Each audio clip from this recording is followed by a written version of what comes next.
আসসালামু আলাইকুম। এটিএন বাংলার প্রতি ঘন্টার সংবাদে আপনাদের সবাইকে স্বাগত জানাচ্ছি ফাতিহা শাফি। বৈষম্য বিরোধী ছাত্র আন্দোলনের ডাকা সরকার পদত্যাগের এক দফা দাবিতে রাজধানীর শাহবাগ, সায়েন্স ল্যাব, উত্তরা সহ বিভিন্ন স্থানে অবস্থান নিয়েছে আন্দোলনকারীরা।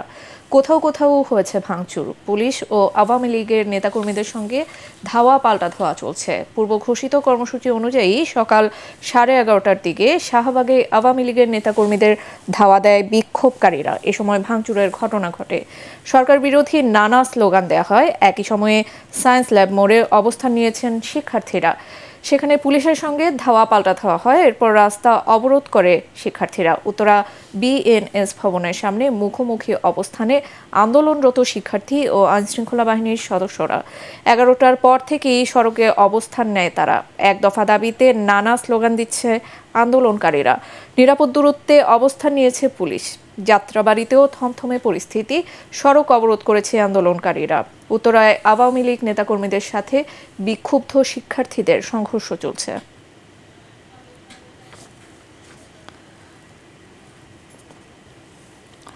দর্শক, রাজধানীর ধানমন্ডি এলাকার পরিস্থিতি জানাচ্ছেন সহকর্মী মাহবুব কবির চপল।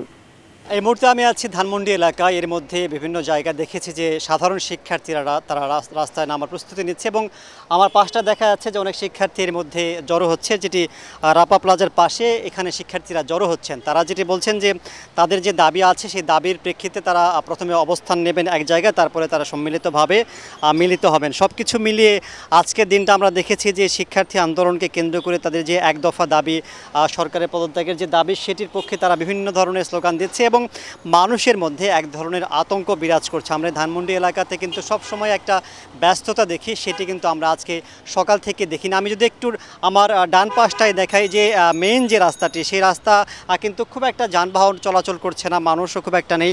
মানুষের মধ্যে একটা উদ্বেগ, উৎকণ্ঠা কাজ করছে যে আসলে কি হতে যাচ্ছে, কি হতে পারে। কারণ যে আন্দোলনে ঘোষণা দেওয়া হয়েছে এবং সরকারের পক্ষ থেকেও কিন্তু এক ধরনের আশ্বস্ত বা আশার কথা বলা সেভাবে সুযোগ হয় না। আমরা মাঠে ঘাটে আইনশৃঙ্খলা বাহিনীর খুব বেশি সদস্য দেখিনি। গুরুত্বপূর্ণ যে স্থাপনাগুলো আছে, গুরুত্বপূর্ণ পয়েন্টগুলো আছে, সেখানে কিছু আইনশৃঙ্খলা বাহিনীর সদস্যকে আমরা কাজ করতে দেখেছি। তবে মানুষ সার্বিকভাবে এক ধরনের নিরাপত্তাহীনতায় ভুগছেন। তারা অনেকে বলছেন যে জরুরি প্রয়োজনে যারা হয়েছেন বা বেরোতে হয়েছে, কি হতে পারে এক ধরনের আশঙ্কা নিয়ে তারা কাজ করছেন। তবে তারা যেটি চাচ্ছেন যে দিকেই যাচ্ছে পরিস্থিতি, সেটি যেন স্বাভাবিক হয়ে আসে এবং দ্রুত যাতে দেশটা একটা স্বাভাবিক অবস্থা আছে এবং মানুষের মধ্যেও যেন একটা শান্তি প্রতিষ্ঠিত হয়। এ ছিল আমার কাছে ধানমন্ডি এলাকার সর্বশেষ পরিস্থিতি। কোটা সংস্কার আন্দোলনের সময় 16 শিশু নিহতের ঘটনায় বিচার বিভাগীয় তদন্ত ও প্রত্যেকের পরিবারকে 1 কোটি করে টাকা ক্ষতিপূরণ দেওয়ার নির্দেশনা চেয়ে করা রিট শুনানির জন্য গ্রহণ করেননি বিচারপতি মোস্তফা জামান ইসলামের নেতৃত্বাধীন হাইকোর্ট বেঞ্চ। অন্য বেঞ্চে যাওয়ার পরামর্শ দিয়েছেন আদালত। এদিকে আন্দোলনকারীদের উপর গুলি না চালানোর নির্দেশনা চেয়ে করা রিটের শুনানি চলছে বিচারপতি মোস্তফা জামান ইসলাম ও এস এম মাসুদ হোসাইন দোলনের দ্বৈত বেঞ্চে।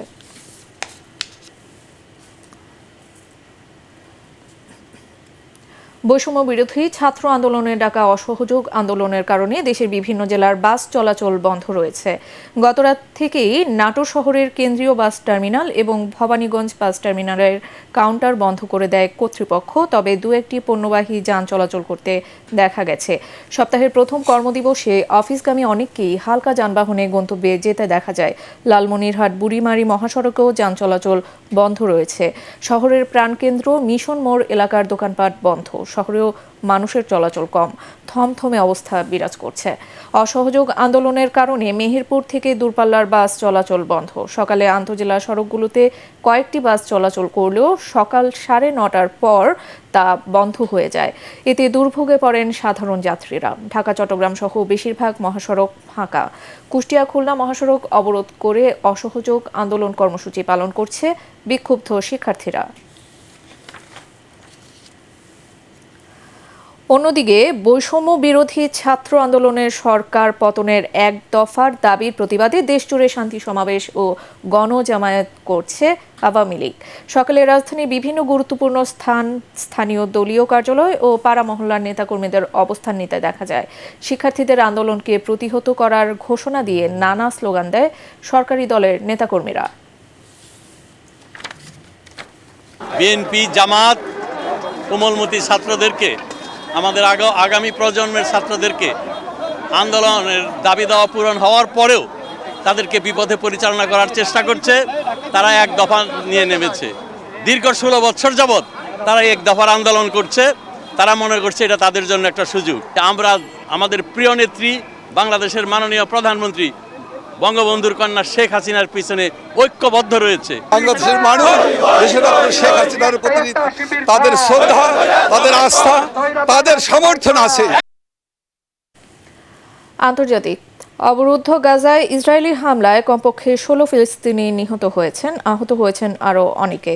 গাজা শহরের শেখ রাদওয়ান এলাকার হামামা স্কুলে এই ভয়াবহ হামলা চালানো হয়। উদ্ধারকারী দল জানায়, ইসরায়েলি বিমান বাহিনী থেকে ফেলা বোমায় ভবনটি আংশিকভাবে ক্ষতিগ্রস্ত হয়। এরপর সেখানে উদ্ধারকারী দল ও স্বেচ্ছাসেবকরা যখন উদ্ধার তৎপরতা চালাতে থাকে, তখন আরও 2টি বোমা ফেলে স্কুলটি একেবারে ধ্বংস করে ফেলে দখলদার বিমান বাহিনী। ইসরায়েলের সামরিক বাহিনীর দাবি, স্কুলটি ফিলিস্তিনি স্বাধীনতাকামী গোষ্ঠী হামাসের কমান্ড সেন্টার হিসেবে ব্যবহার হতো।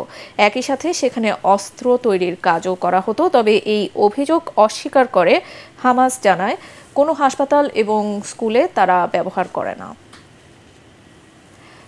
খেলার খবর।